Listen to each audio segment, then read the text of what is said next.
Hey, everybody, it's Dave here, and Darren still isn't. Why? Well, he's playing a doubles tournament today, tennis, and they're going into the third set. He's down 4-3. He calls it playing with the old folks, so it's a little bit slower, but his opponent just got cramps, and they may be calling it. I expect him here in about 30 minutes or less.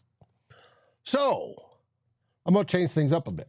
Rather than start the show, which, of course, is talking about training camp tales, injury woes, and contract wins, I want to sit here and talk with you.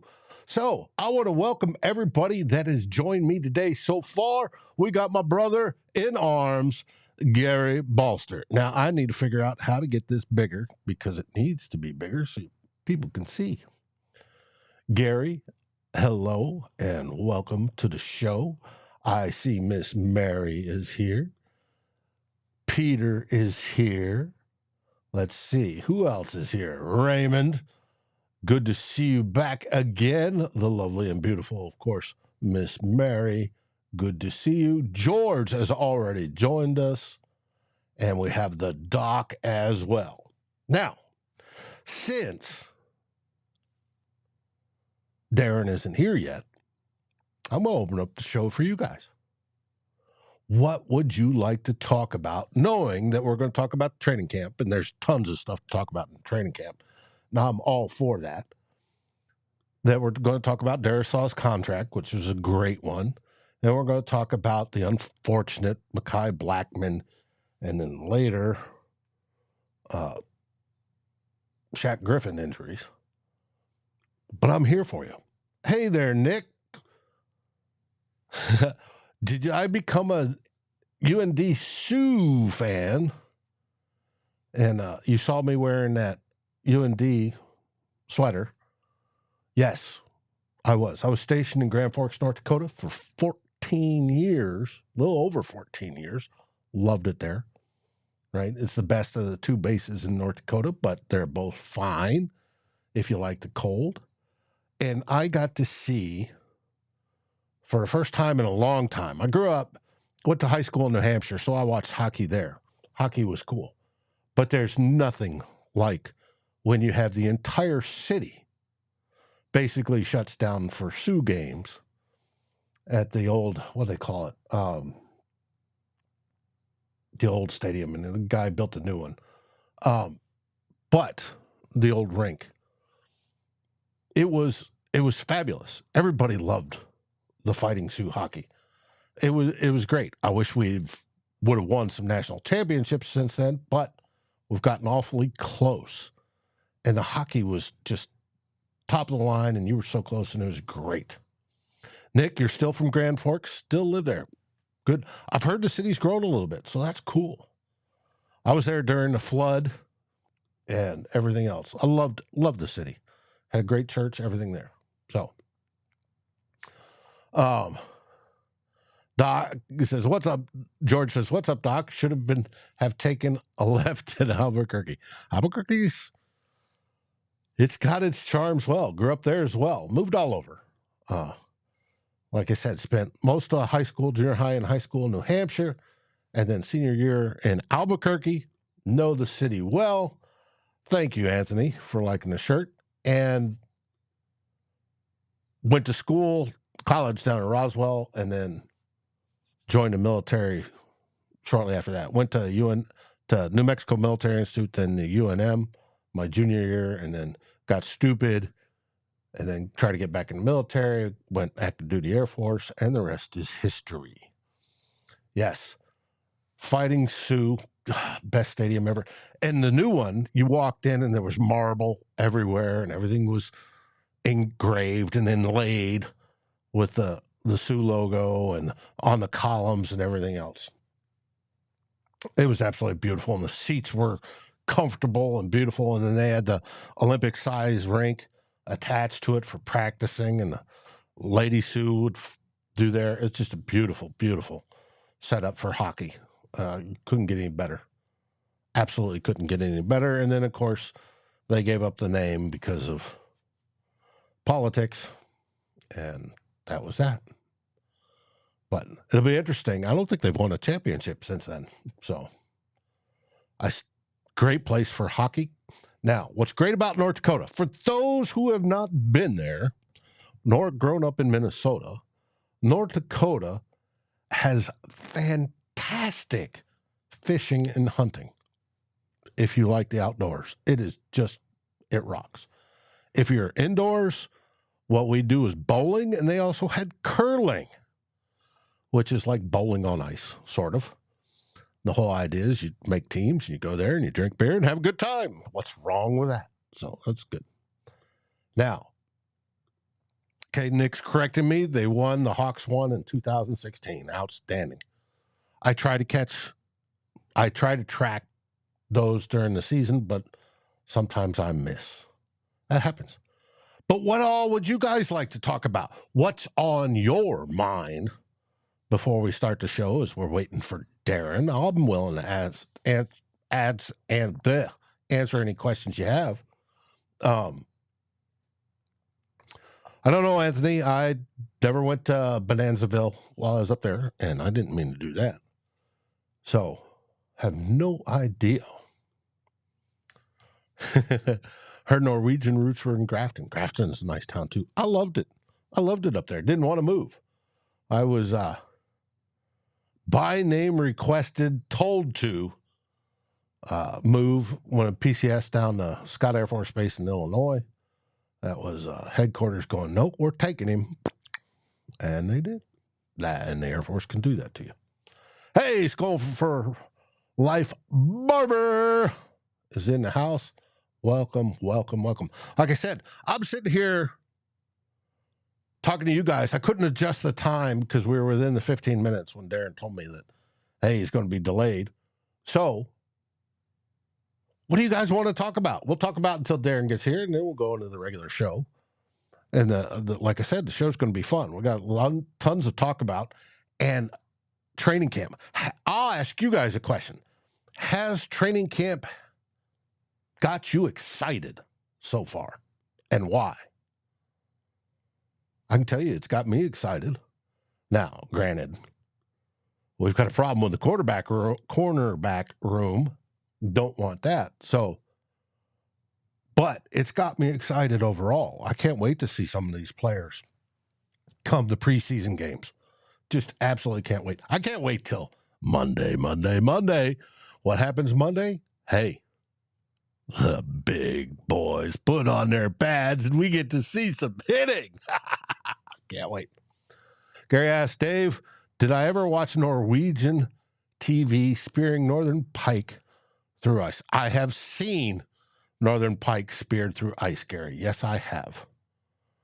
I've seen scuba divers diving in lakes in North Dakota, Minnesota, and other such, also doing that, which I think is absolutely crazy because the water's cold. You know, your parts go, and but it is what it is. Northerns are fun to catch. I'll grant you that. They're not my favorite tasting fish, nor cleaning fish with the Y bone, but they are fun to catch. Absolutely a blast. Now, Steven says, Nailor's flashing has him excited. I hope it lasts. Well, we're actually going to talk about that, Steven, during the show. But yes, I agree with you 100%. He's looking, as of right now, from what we're seeing on the reports, what clips are escaping from the fans, which, of course, the team's all upset over and has already addressed a few people in the realm that have been posting them and giving them slaps on the wrist and told their coverage would be stopped if they don't stop themselves. Dustin Baker. There is, from what I'm hearing, what I'm seeing, he is just bawling out. And he's standing heads and shoulders above everybody else. So he's tall, he's fast, he's long, he's catching footballs, catching touchdowns. Yes, he's got me very, very excited. I hope the one problem with Nailor is the health issue, and I hope he stays healthy. We got that. If he does, we've sewn up the wide receiver 3 battle. But that is Nailor's problem, is the health issue. I don't know if wrapping him in bubble wrap would help, but I'm for anything that will. Ant says both quarterbacks have looked good, and I would qualify that at times they have looked good. As I said on, I think it was Wednesday on Tyler's show. No, it was actually Friday on the NFC North show, Who Will Be King, reported that on the first day of training camp, you had that long 51-yard bomb from Sam Darnold to Justin Jefferson. That was just a thing of beauty.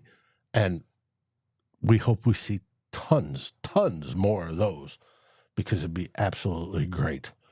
And he's got a strong arm. I got to give him that. They both do, I think, but it's in different ways. Pause, Dave.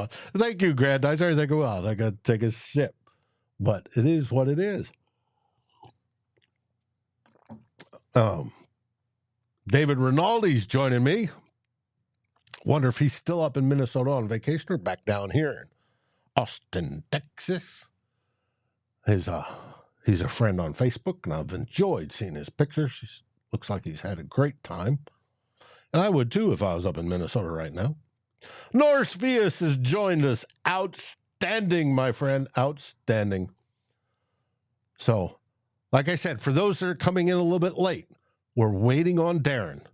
Darren was in a doubles tournament, tennis tournament, and he was behind. They were in the final set, and they were behind 4-3 when his opponents started cramping up, and he thinks that they're going to call the match, and he should be here, I'm expecting, in about 10, 15 minutes. So, in the meantime, I do not want to rob you guys of anything, but give you something a little bit extra.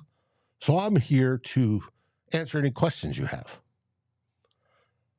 I am curious, for Vikings First and SKOL, what do you want to see in the upcoming season? We have Tyler with the Real Foreigner on Mondays and Wednesdays. Two old bloggers once the season starts. Once we get to game 1, we'll be moving to Saturdays because we do the pregame show. And then we'll have in the final 2 minutes for our post-game show, which will be Tyler, sometimes Darren, and whoever else I can gather in. And we'll do the post-game show where we go live at the 2-minute warning. But is there anything else that you want to see?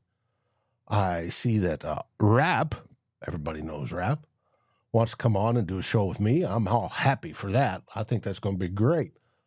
We'll find out how that goes, if it's a one-timer or more.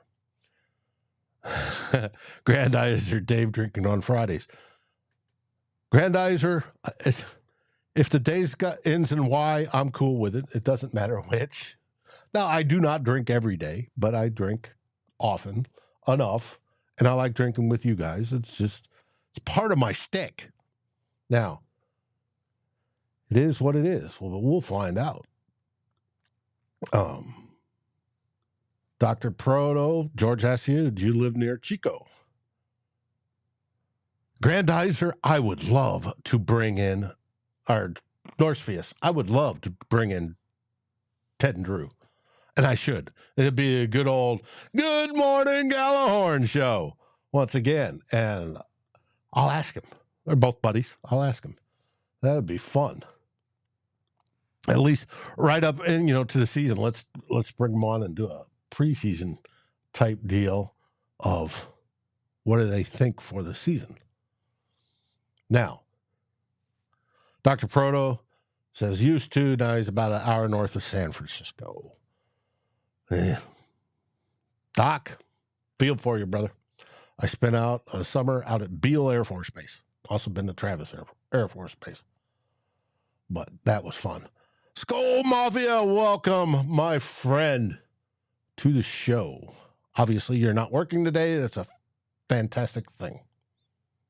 Now, I do want to thank everybody that is a regular here, and I do appreciate it. So you guys warm my heart every time. Nick asked, Dave, were you always a Vikings fan? Where did you grow up? And how did you become a Vikings fan? Good question, Nick. When I was a kid, before my parents got divorced, which happens to a lot, I lived in Minneapolis, or one of the burbs of Minneapolis. I was 6 in 1969 when my dad took me to my first game at the old Met. It was the Vikings versus the Bears. My dad was an avid Bears fan till the day he died, and which led to tons of great memories as we'd talk football every single weekend, once I was an adult. But he took me there, and that was the initial seed planting. And then I got stationed in North Dakota back in 87. I followed the Vikings up until then, but it was then that I got really, really into it. And then, of course, I started writing in the mid-2000 aughts and went on from there. But that's it. Now, I will let you know right now that I'm going to switch screens. Why? Because the old man from the doubles tournament, the seniors tennis tournament, has showed up. So what was the final result? I told him you were down 4-3 in the third set and your opponent was cramping. What was the end result? They didn't recover from their cramping, so they had to pull out of the match. So we were victorious. Win by forfeit. Win by forfeit, yeah. Outstanding. In the first set instead of the third. Works. All right. Yeah. Anthony, I got to see all the older guys play. Yes. And it was wonderful. I don't have much memories. I have memories of the Met and that game, but of the players at that time, no. Now, growing up, you betcha, I remember Tarkington and the Purple People Eaters and everybody else. So that's what it was. Now, since Darren is right here, let's get this show started. And like I said, we are going to talk about what I titled this as, Tales from Training Camp or Training Camp Tales. We're going to talk about injury woes. What do we need to do about it? We're going to talk about things we've heard at training camp that's got you excited or got you a little bit wondering. And of course, we're going to talk about contract wins. And of course, that means with one of my favorite big round bellies, Christian Darrisaw. All next on Two Old Bloggers. Let's rock!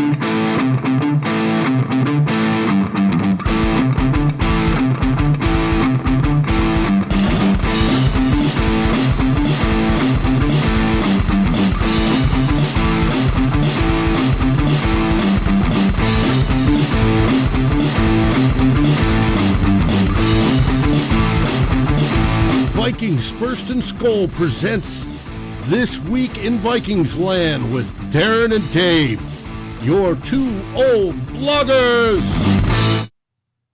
And we're back. Dave here, Darren, fresh off the tennis courts there. How are things in Yellowknife today, besides a massive tennis tournament why I couldn't find it on TV for some reason? Why was that? The Olympics have bumped us off TV. Too bad. I'd rather watch you than watch what's happened in the Olympics, except for, hey, U.S. is already winning their medals. I like that.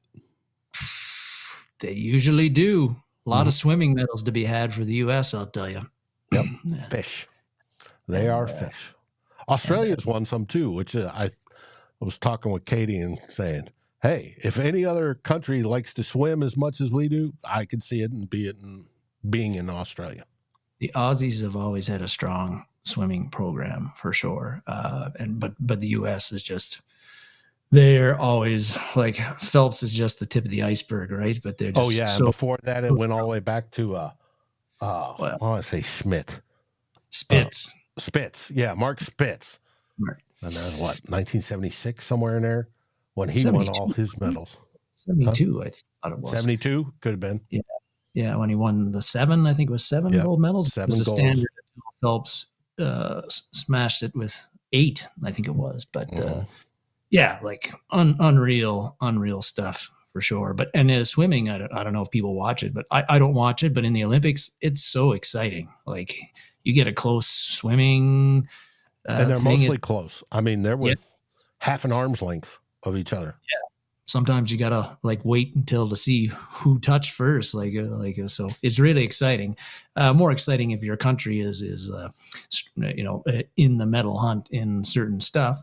But the U.S. is always very strong in swimming, and but yeah, exciting stuff. I enjoy the Olympics when I can watch what I can. Like just watch all the sports that you don't really watch, volleyball, like badminton. Like it just goes on and on and on. Yeah, and it's fun. It's Katie's got it on. She's got it watching it, so it's fun. I see it when I go back there. Just don't use a drone to videotape a practice. Right. I don't know if you saw, there was a tweet from Dustin. He got his hand slapped, and he was told, do not tape again, or he will lose any sort of access he sort of has. So, going to be interesting. But speaking of practice, let's start the show. We're on to theme 1.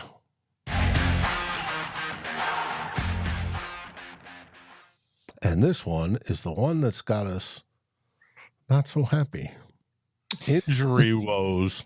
Injury woes. Yeah. Somebody was asking me below how old I am, and I missed something else. I just turned 55 July 9th. So there you go.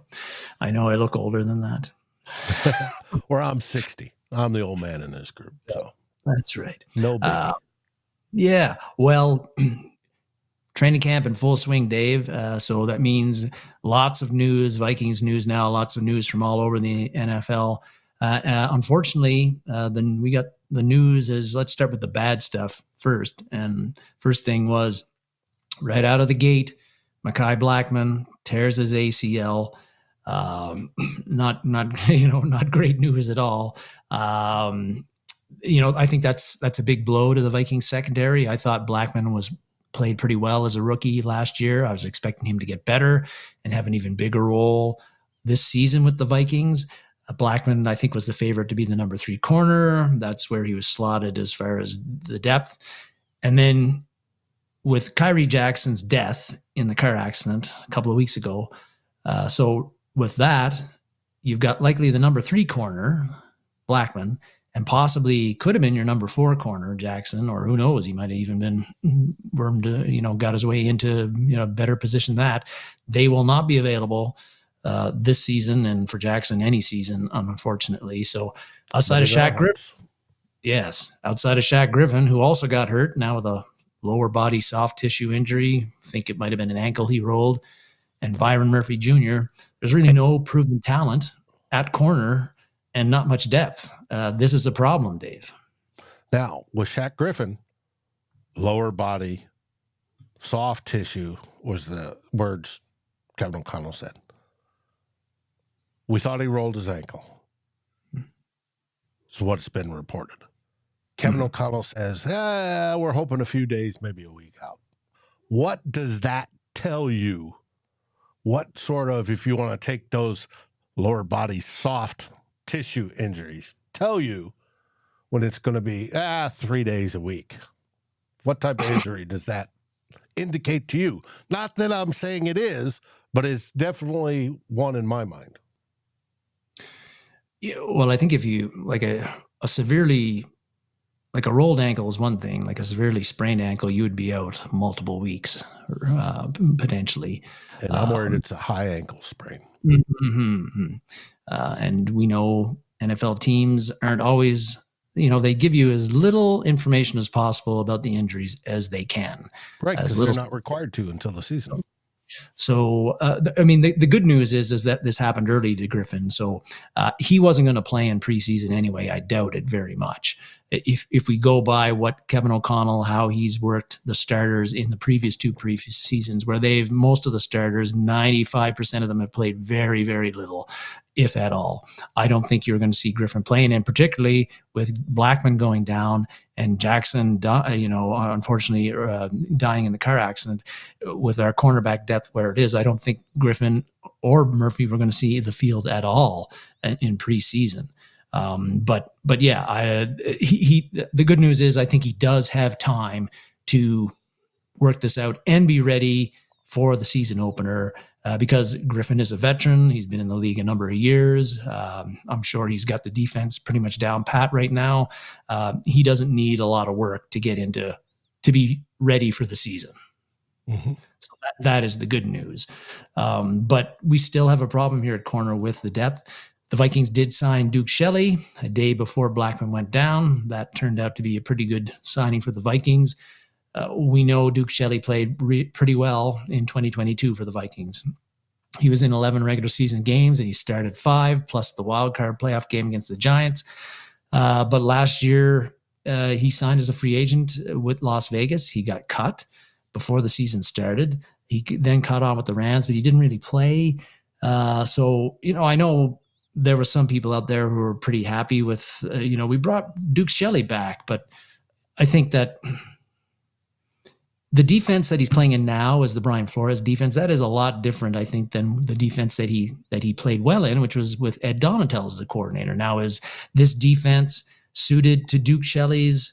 Can he pick it up well? Is it the defense that works for him compared to Ed Donatel? I don't know. I guess the good news is that Donatel played a ton of zone in his defense, and last year the Vikings played a ton of zone with Flores, but that's not typically how Flores runs his defenses. But it wasn't the same type of zone.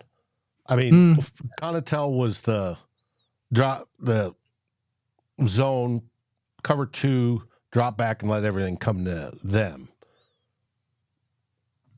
Flores is cover 2 or whatever. He was mixing in zone because he had to, but it was heavily disguised. There was no disguise on Donatel. None. 0. No, the opponents made that clear with them marching up and down the field repeatedly every game. Gary's talking about how, Duke is only, a backup quarterback, a cornerback type skill set. I would agree. I think that that's what he's been his entire career, except for that short 5-6 game stretch with the Vikings. Now, Duke is here. We don't know what he's going to bring to the table. 2022 was a long time ago. We do know that at least so far, since when Blackmon went down, that they actually had a Caleb Evans running with the ones. He was outside with Shaq Griffin, and they had Murphy moving inside. And my thoughts on that are, exactly. With a Caleb Evans, but happy for him to prove me wrong. But if Caleb Evans is starting on the outside for us, and right now it's by necessity, that's not a great position for the Vikings cornerback room or defense to be in. But when your number 3 goes down, you lose your number 4 to a tragic car accident, and Shaq Griffin is not available right now either.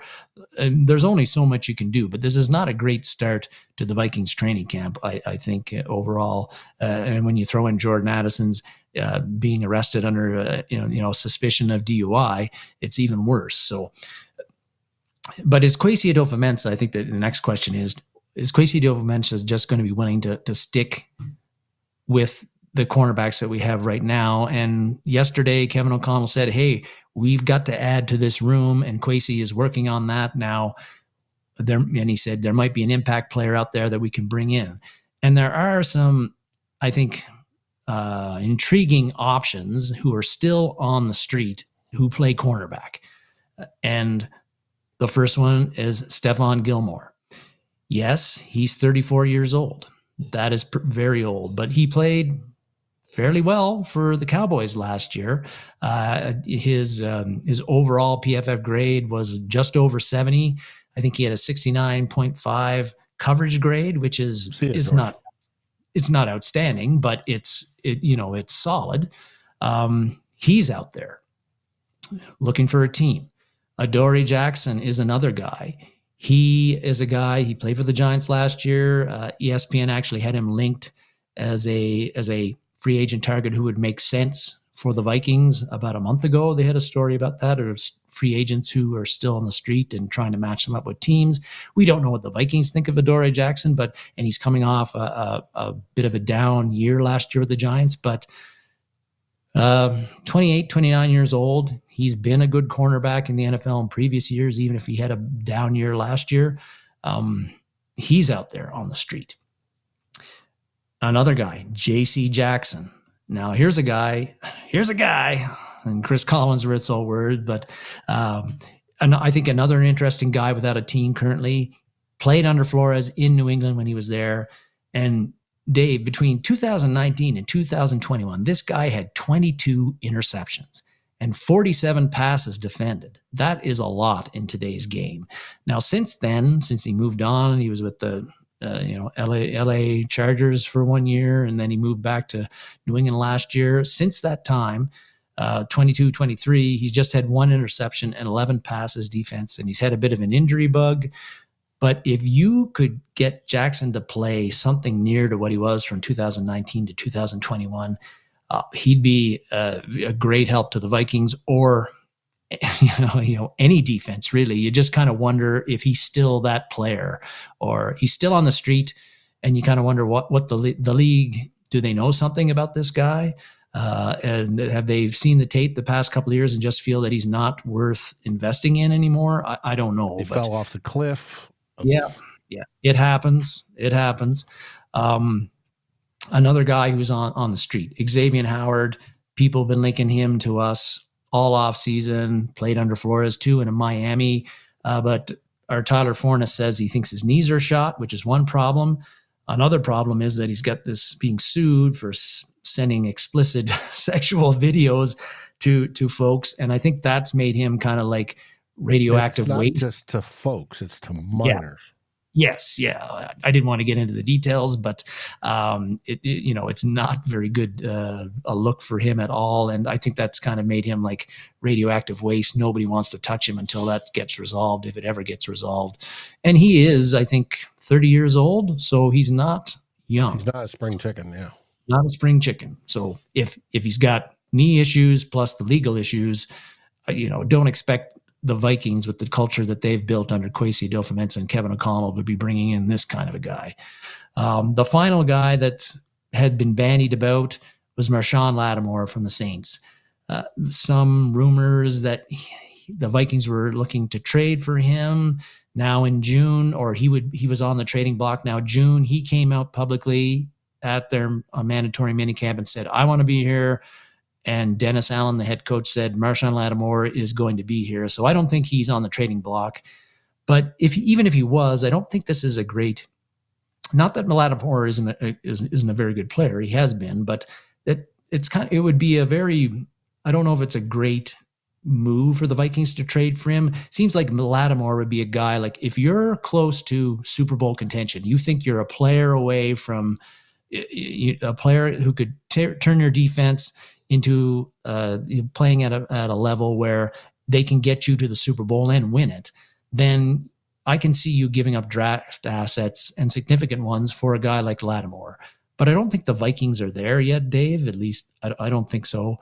I think Kwesi Adofo-Mensah knows that as well. So for the Vikings to trade draft capital, which they don't have very little right now for 2025 for Lattimore, I don't think it makes a whole lot of sense at this point in time. So even if he was on the block, I don't think the Vikings really at this stage. Maybe next year they might think differently, but right now I don't think Lattimore is like a great fit to trade for with where the Vikings are right now. So I don't think he's an option, and he's not on the trading block anyway, so he isn't an option. But Gilmore, the two Jacksons are, and I don't quite understand why we aren't kicking the tires, and maybe we are, but why we haven't brought them in with the state of the Vikings cornerback room right now, Dave? Well, Kevin O'Connell made it quite clear this week that Kwesi's working that stuff, and he would like him to find somebody, because he confirmed that we need to bring in somebody extra for the room, and he's hoping it would be a difference maker. And if you're thinking difference maker, that isn't just some schlub that played in UFL or wherever. That has to be somebody with experience. But we'll see what happens. We have no idea what's going on. You know, phone calls are being made behind the scenes. There's negotiations. There's all sorts of stuff. But I agree with you that if we were, oh, no, we just need this guy to get to the Super Bowl, that they might trade more draft capital. I don't think we're that close. I think we're building up to it. I think that's going to be starting next year. But I don't know. I hope B-Flow works his magic. And as Ant said, he hopes Dwight McGlothern steps up. There's a rookie that could possibly do it. We're hoping up the other guys get it, where it be Evans, whoever. Andrew. Yeah. It's suddenly that it clicks in their mind, and they're suddenly looks, like the next coming.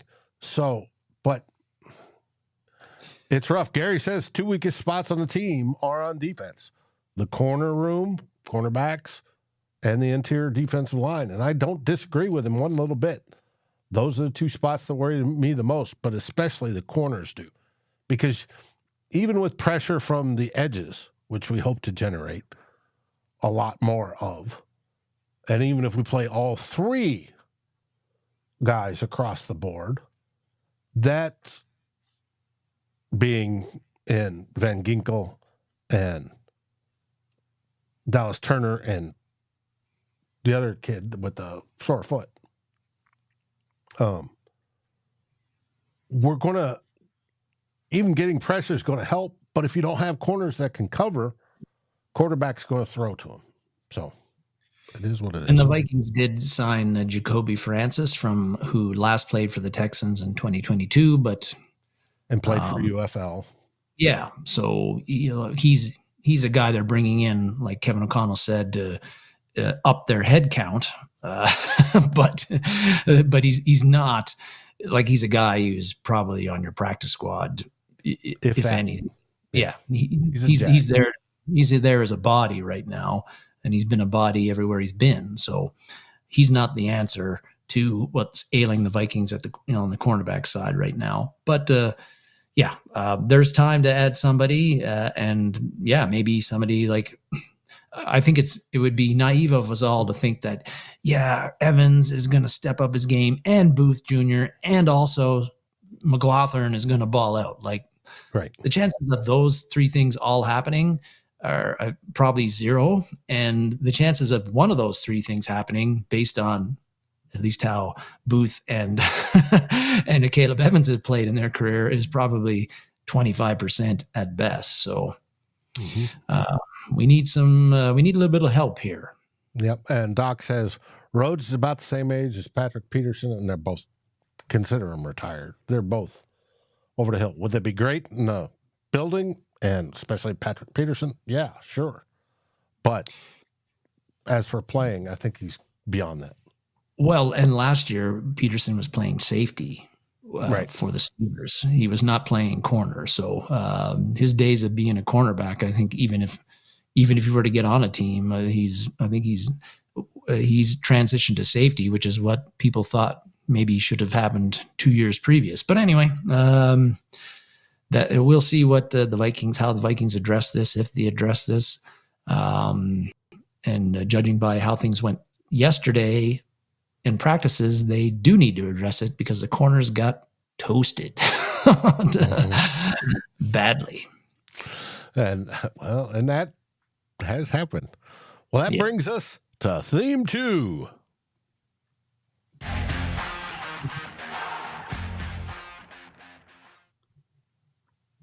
Training camp tales. Yes, sir. Training camp is in full swing, Dave. And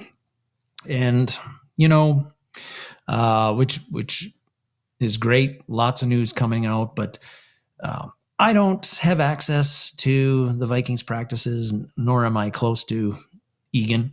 You don't. And even our Tyler Forness right at the moment, I think, does not have he's trying to access. get it. They're working on it. Trying to get it, and I hope he does, because he'd do a great job there.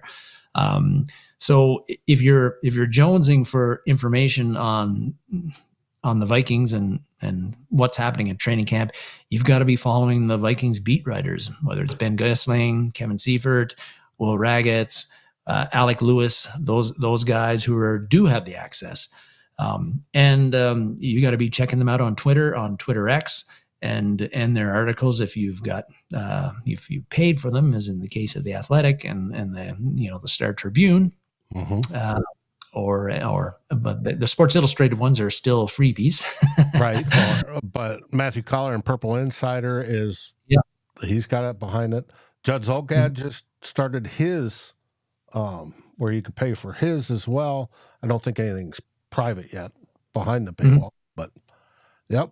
No, these are your sources, that and the national guys, whether it be Pelissero or somebody like that. So you have to follow those to get an idea, get a sense, get some color into what is happening, who's shining, who isn't, how are things looking so far. So based on, that's what I'm trying to do. That's what you're trying to do, Dave. What has been happening in the past? And it got started last week. I think they've had 4, maybe 5 practices. 4 full practices. 4 full practices. They hit the full pads tomorrow. But what has been going on so far that is of note? Well, quarterback, of course, Dave. That's what everybody wants that's what everybody's interested in. And that's been a lot of the focus of the coverage that I have seen. What we have seen is that Darnold has looked sharp at times. J.J. McCarthy has looked sharp at times. They've had some down moments too. But I think according to all of the beat writers so far, their view on it after 4 practices, and one of them was a walkthrough, so there wasn't really much that they could discern from that. But of the 3 where they went full speed, the beat writers all were in agreement that actually J.J. McCarthy looked like the better quarterback in 2 of those 3 full speed practices. A word of caution, of course. It's been 4 practices, 3 at full speed. There's a whole bunch of time between now and when the season starts and the preseason games gets going. So you don't want to read too much into what's happening now. What's true now may not be true in 2 weeks' time or even next week. But what is encouraging to me, at least in the quarterback stuff, is that J.J. McCarthy has been looking pretty good overall. Not overwhelmed. Looks in command of the offense. Looks in command of the huddle. He's throwing the ball with his arm strength is overall been very impressive, according to the beat writers. He's fitting the ball into tight windows and making some great throws. Some not so great throws, but overall, he is not looking overwhelmed, and far from it. He actually looks like he is comfortable. He is ready to go. He is prepared. And I think that is awesome to hear, because I was just reading the Chicago Bears stuff yesterday. Caleb Williams threw multiple interceptions in like red zone 7-on-7. Things aren't going very smooth for him. He's the number 1 overall pick. J.J. McCarthy seems to be handling things quite well. And I think that bodes well for what we hope is our franchise quarterback. Again, a lot could happen between now, but I'm really excited to see what he is going to do in the preseason, because I'm hoping that he gets played a lot. I expect that will be the case, but I feel good about what I'm hearing about J.J. McCarthy so far. He seems to have the right stuff, and that is, again, awesome to hear. Keeping in mind that it's early. Beyond him, like, what are the big what have been the big takeaways? Well, Jalen Nailor. Yesterday, it was like a Jalen Nailor fest. He caught in their 7-on-7 drill at the end of practice or during practice. He caught touchdown passes from all of the top 3 quarterbacks that the Vikings have. So Mullins, J.J. McCarthy, and Sam Darnold. And, they used to, Reggie Jackson got the nickname Mr. October for his heroics in the playoffs and World Series, particularly with the Yankees. Maybe they should start calling Jalen Nailor Mr. August because he seems to, talent is not the issue with this guy. Staying healthy is. But if he can stay healthy, that's a big if. And we've talked about it 2 or 3 weeks ago. But I think that he's your number 3 wide receiver for the Vikings in 2024 if he can stay on the field, because every time he gets an opportunity in organized team activities, in minicamp the past 2 years, and now in training camp when he's healthy, he is making plays all over the field. So he seems to be running away with it. But his problem is staying healthy. Yep. So, when we were talking about maybe the Vikings need to add a veteran at wide receiver because we don't know who the number 3 is and we don't have a lot of confidence in that case, that still might happen. But if Nailor can stay healthy, he's a guy that right now he's looking like he's your number 3 guy. And I would feel very good about Nailor being your number 3 guy because I think that, again, when he's played, he has shown that he can do things. Yes. So that is good. Mm-hmm. And I hope he continues that and stays healthy because he's got fans excited all over the place because he's producing, even though it's practice and it's full speed, he's getting open and catching footballs, which is the job description of a starting wide receiver in the NFL.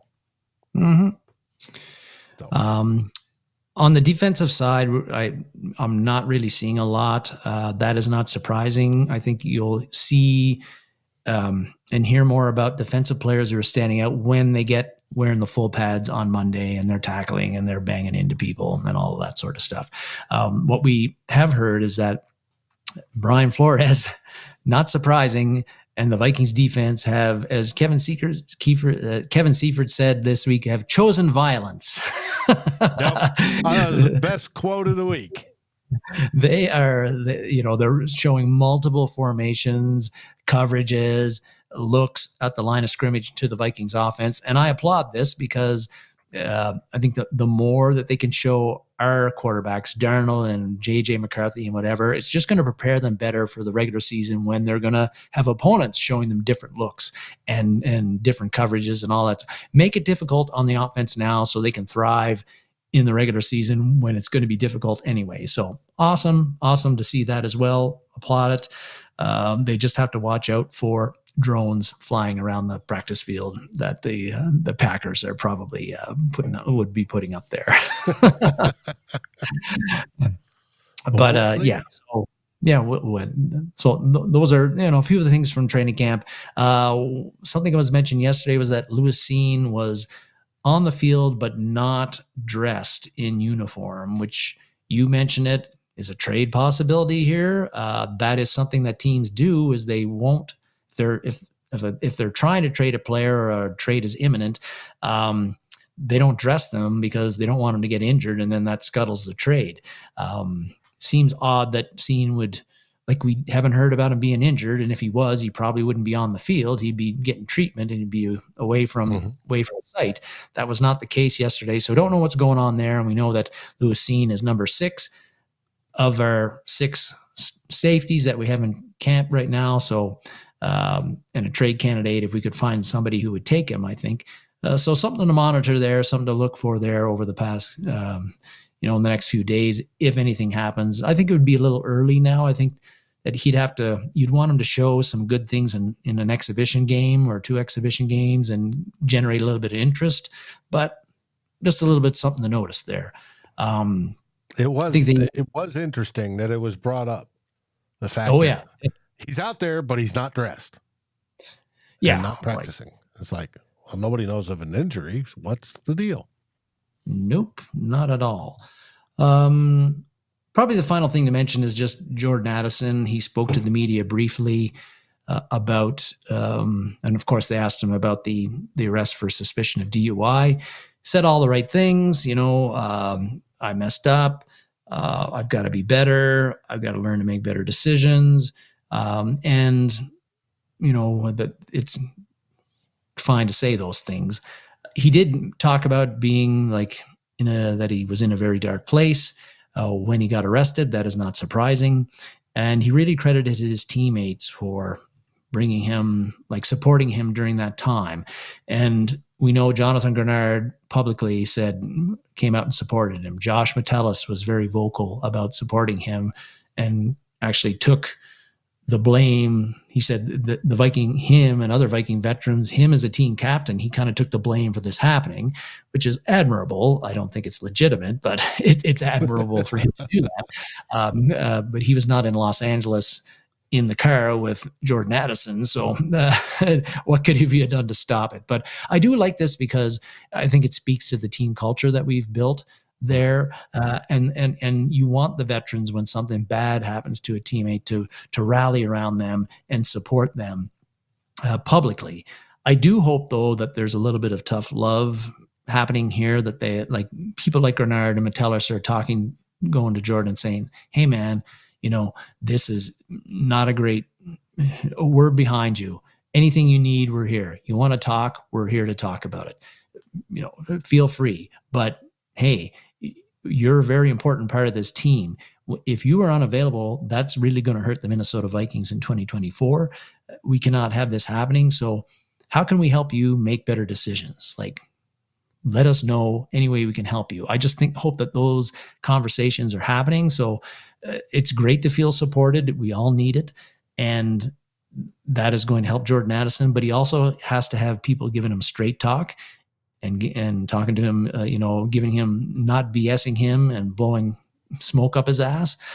So I just hope that the veterans have also imparted the importance of off the field accountability as well as on the field accountability. And I feel that we, again, with the culture and the veterans that we have at the Minnesota Vikings, that message has been sent to Jordan Addison. Now, hopefully he is letting that message sink in and will act on it. Mm-hmm. Dave L says outpatient treatment. I was about to bring up, we've known players, not just wide receivers, but they seem to be the predominant bunch, that have had mental problems and dealing with it on the Vikings and other teams. And of course we know about Everson Griffin on our team. Hopefully that's not it. But when he talks about being in a down place for when this happened and making bad decisions, I know it affects me personally. I've got somebody in my family that went through that and has caused problems. Hopefully the team rallies and that he realizes that he's got people behind. I'm wearing a shirt today. I'm trying to remember, this is the Valhalla Project, that veterans, military vets, go through a lot of this as well. And that we try to help others, and whether it be this or my dysfunction veteran stuff, we try to help each other because we know the mental side of life can be hard sometimes. It's harder than playing on the football field.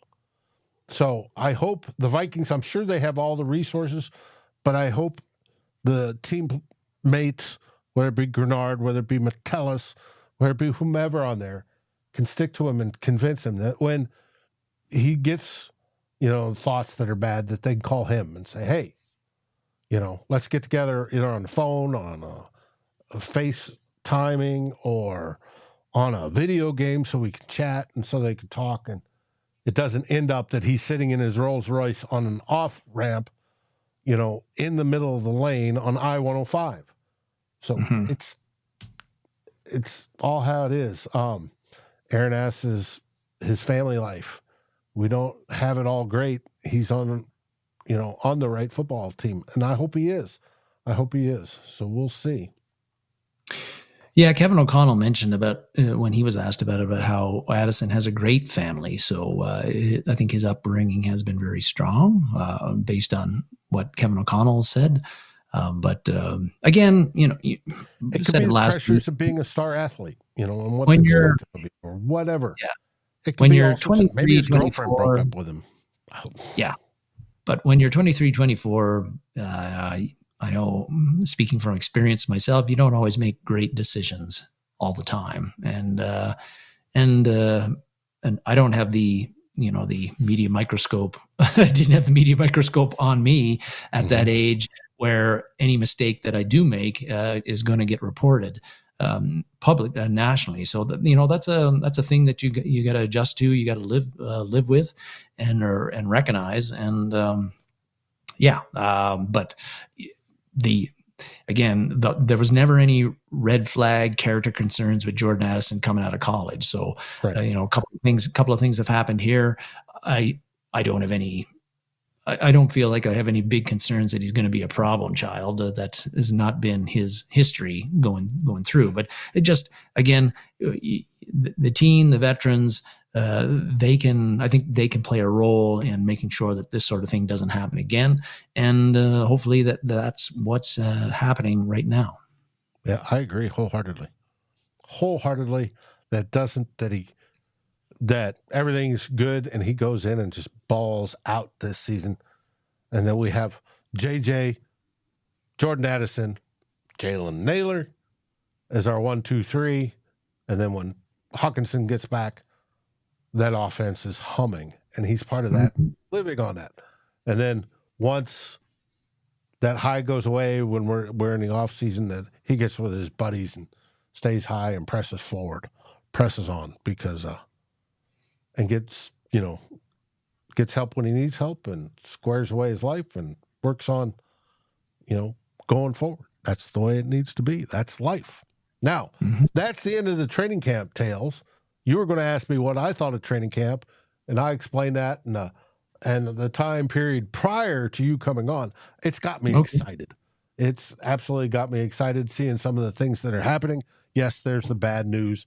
I worry about our cornerbacks and I worry about an interior defensive line, right? Those two rooms bother me, not so much the interior defensive line, but the corner room does. But like it's been reported, B-Flow is going to come out with all sorts of stuff to confuse him.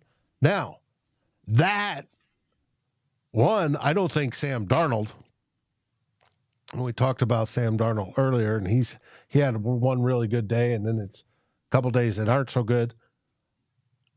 I don't think Sam Darnold's used to it either, right? He's not used to what B-Flow throws at him. And like I said, B-Flow's been going at it. The first play of the first day, B-Flow sent a blitz. He's like, I'm not fucking with you. I'm not giving you guys what you expect. I'm coming after, right? And that's got to have the quarterback swimming in their mind. And Sam Darnold in particular, because B-Flow's defense is different than just about everybody else in the league. And it's like, whoa. Now, what I love is J.J. McCarthy is the sponge. He's picking all this stuff up from the get-go, right? This is part of his development. And I think it's going to benefit him in the long run. And, of course, he had the latter 2 days, he was on target.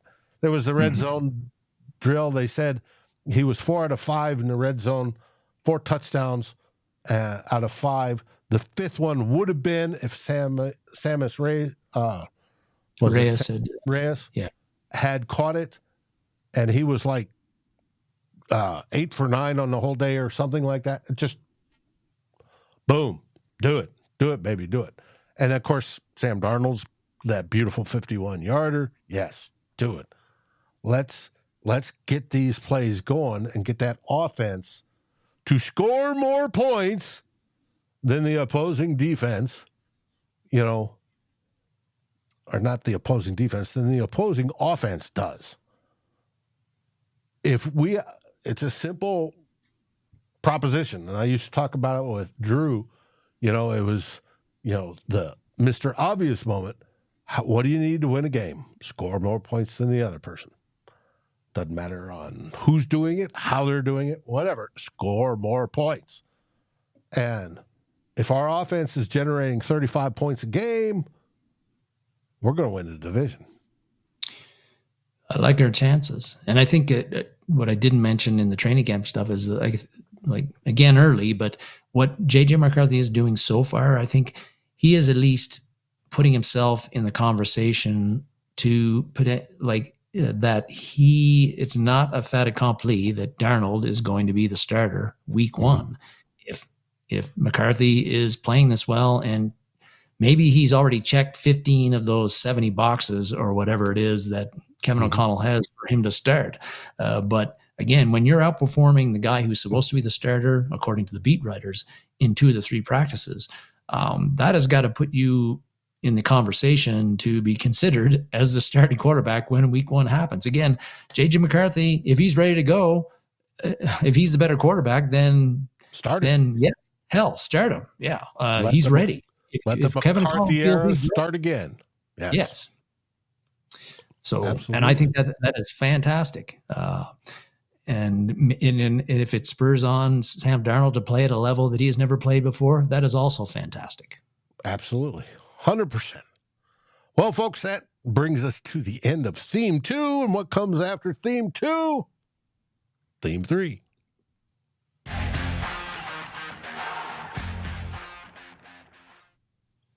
And this one, contract wins. Yes. Don't let us, Gary was asking below about is the kicker position fixed? So don't let us forget about that. I think that's a simple answer for me, and I'm excited about it, Gary. The answer is, I think, yes. But yeah, finally, the man in the picture there, the big round belly that Dave loves so much. Chris Darrisaw got his contract extension this week. Reported initially a 4-year, $113 million deal with $43 million guaranteed when he signed the deal on Tuesday. If you want to get more details on Darrisaw's extension, Over the Cap website breaks it down there, right on the main page. I would suggest you go look at that. I won't spend a lot of time on why they all the details on the contract. I do want to spend time on why I think this extension is good for the Vikings and is good for Darrisaw. And the first reason is that it's good for the Vikings, I think, is that it locks in Darrisaw as our left tackle until 2030 when the extension ends and he would be a free agent. And if you look at the left tackle position, Dave, and I know you have, it's a premium position in the NFL. You got to have good players there. And it has been for decades. Yes. And since Brian McKinney left Minnesota for Baltimore in 2011, left tackle has been a revolving door for the Vikings pretty much. They tried Charlie Johnson there for a season. No good. Then Matt Khalil for, I think, 4, 1 good year, 3 not so good ones. Then they put TJ Clemmings in there for 1 season. Then they brought Riley Reif in there. He held it down for about 4 seasons, but he was more solid than great. Then they draft Darrisaw in 2021, and he's pretty much been the left tackle ever since, and he's been very good at it. So I think as long as he can stay healthy and durable, that is always an if with guys on offensive line because it's a high collision position. They get hurt. But if he can stay healthy and durable, the Vikings aren't going to have to worry about left tackle for quite a while, and that's great news. I think the extension is also good because it's going to be, for them to get this done now, Dave, it makes it a bit cheaper to do it and get it done than if they waited until the spring of 2025 and, the salary cap goes up and maybe some other tackles have signed deals that reset the market. So the deal that Darrisaw signed now surely would have been more expensive next year in 2025. And, maybe that up to like $8 million per year more expensive. So that is not, the salary cap's what it is, like well over 200 million or whatever, but like 8 million, if that was to be the case, that is not insignificant to have reduced that. And even now, like over the cap says that while Darrisaw's cap number increased this year by 2.17 million, but it actually decreases next year by I think it's almost 6 million in 2025 with them getting the extension out of the way. And Tyler Fornes had a story in the Sporting News this week where he thinks the Vikings might go into 2025 with 90 million in cap space, Dave. Now, yeah, he thinks OTC is undervaluing what the cap's going to be next year. So that's going to be a massive amount of money for the Vikings that they can use within their own in-house to re-sign guys and also bring in some free agents that they feel they need. Another big benefit, I think, that this deal is cheaper than what it would be 12 months from now. Right. I think another benefit. OTC over the cap has us right now at just under $54 million available in next year's cap, which is 7th most as of right now. Yeah. And we're not complaining about that if that's the case either.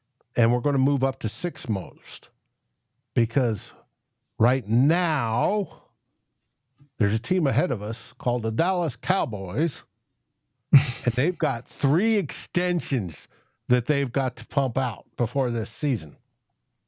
Yeah. Dak Prescott, CeeDee Lamb, and their defensive stud. Yeah.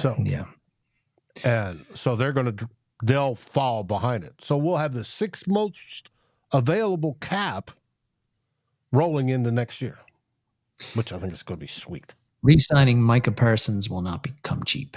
Yeah, and that's Micah Parsons. CeeDee Lamb wants more money than Justin Jefferson, which I think JJ is the best wide receiver. CeeDee Lamb, you would take number 2. And then Dak Prescott's probably going to get more money than Jordan Love's $55 million per. Anyways, I had to laugh at that one. I was hoping it was 75, but they gave him $55 million per, tying him with the highest paid quarterback for 8 good games last year. Mm-hmm. Getting back to the contract situation, or Darrisaw's anyway, I think another benefit of getting this deal done now is it gives the Vikings, I think, a clearer picture of their salary cap now and into the next couple of years. And so they can plot out the extensions for other guys on the roster that have contracts expiring that they might want to extend.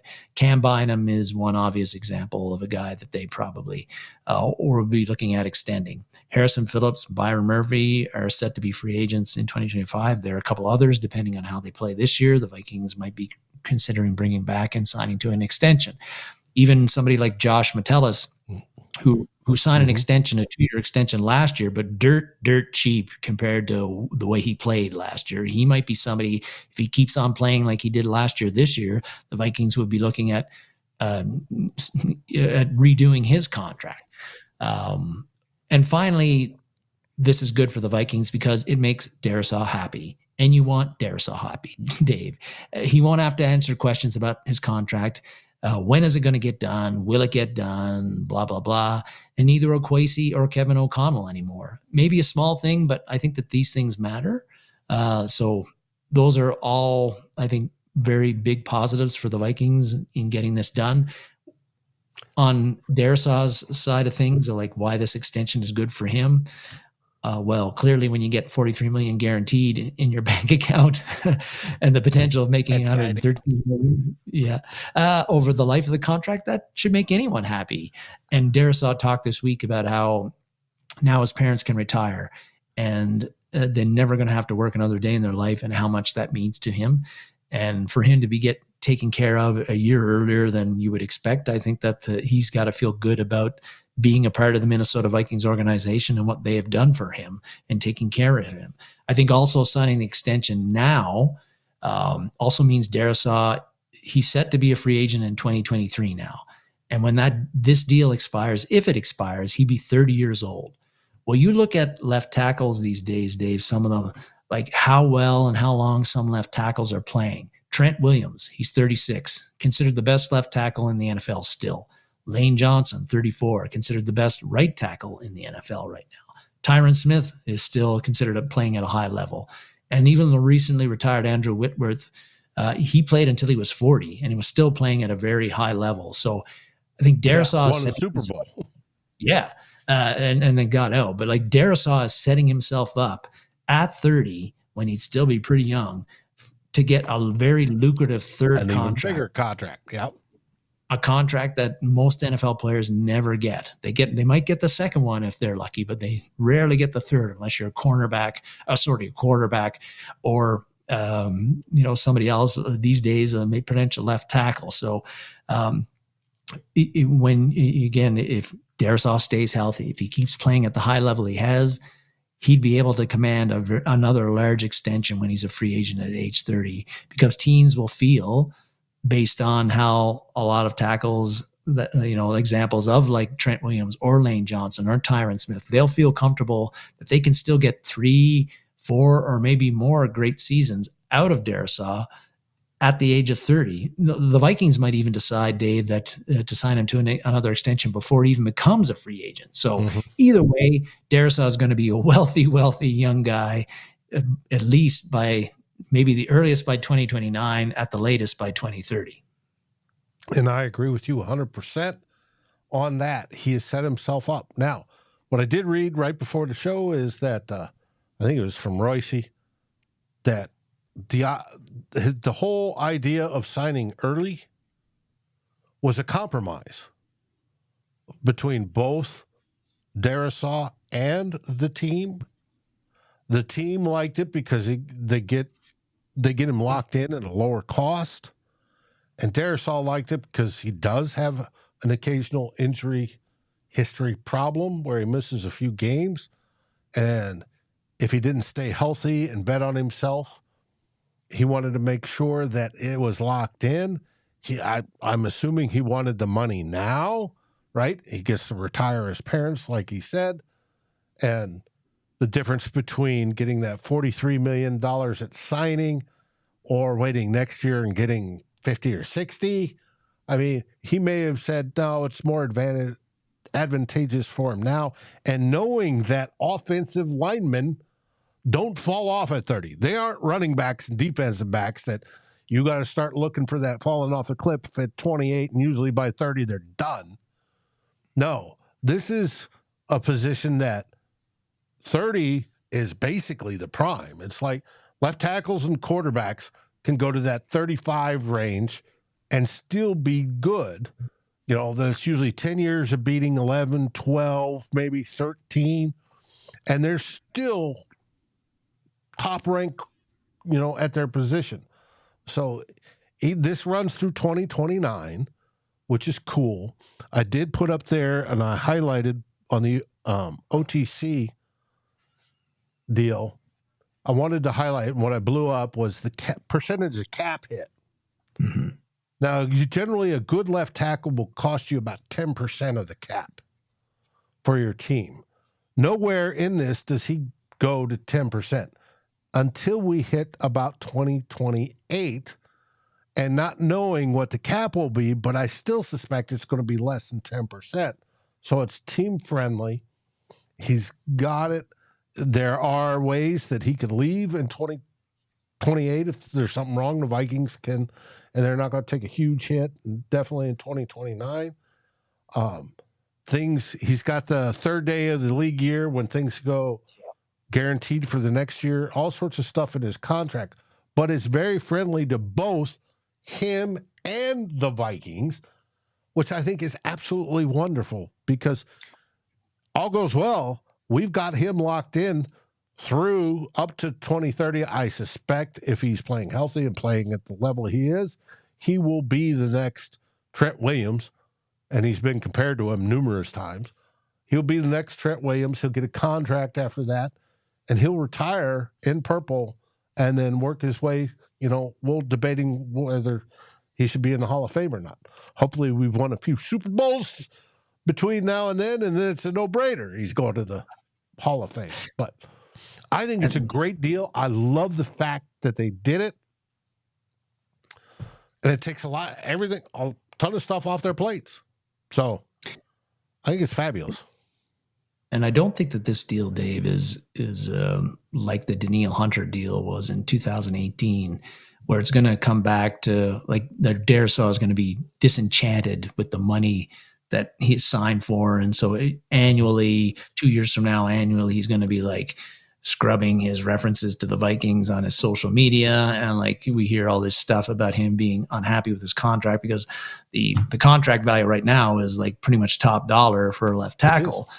It's not something where he's undersold himself or his management team has undersold Darrisaw and really given the Vikings a sweetheart deal like Daniil Hunter got when he signed his extension. So like you said, a great deal for Darrisaw, a great deal for the Vikings because it's a fair deal, I think, for both sides. And again, clears a whole bunch of stuff off their plate, allows them to plan forward on contract extensions, doling out money to whoever they need to.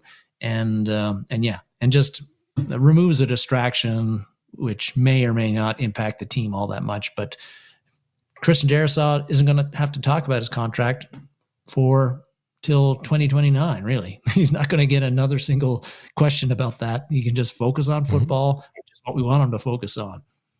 Well, the only thing that come up is halfway there, are you overperforming your contract? And then that'll be a great thing to discuss at that time. So I think it's great. I think it's fabulous that he got it. It makes it good for him, good for us as Vikings fans. And believe it or not, when you have good players on the team, that attracts other good players. So when we look into 2025 and we're looking to bring in free agents, they say, oh, that offense is real good. I think the Vikings can win. I want to go there. I'll take a few million less to play in the purple. Hey, can happen. Very much so, can happen. So that's what I'm there for. I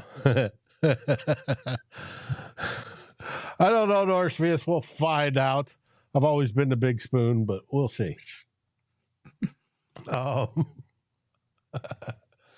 So that brings us to the end of the show. And Gary's talking about how we're the older fella contest. But anyways, hey, we love our game. We love the purple. We love the players on the purple. We love the idea of winning a Super Bowl. And the season is upon us. It's coming. It's less than 4 weeks away. No, 4 weeks away. Starts in September. The actual season. But we got our first game on the 10th. And then this week on Thursday night, you got the Bears playing the Brownies, I think it is, for the Hall of Fame game. Football's here, baby. Football's here. Gotta love it. Any last words, my friend?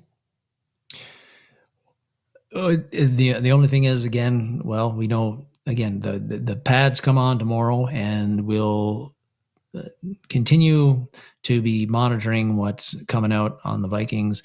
Hopefully no more injury issues with the Vikings on that side of things, but continue to be interested to see who is flashing, who is not during training camp, and up to, again, that first preseason game on the 10th, which is suddenly very close.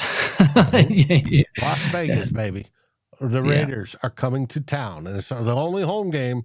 So if you're going to check out a Vikings preseason game at US Bank, you've got to do it. Make sure you have your tickets soon if they aren't already sold out. Yeah, no, but it's a great time because no wins or losses. It's all promise at this point in time. Everybody's 0-0, baby. All promise and potential. So with excitement abound. What do we say? We say, SKOL Vikings, baby. No more injuries. Thanks for watching. SKOL Vikings.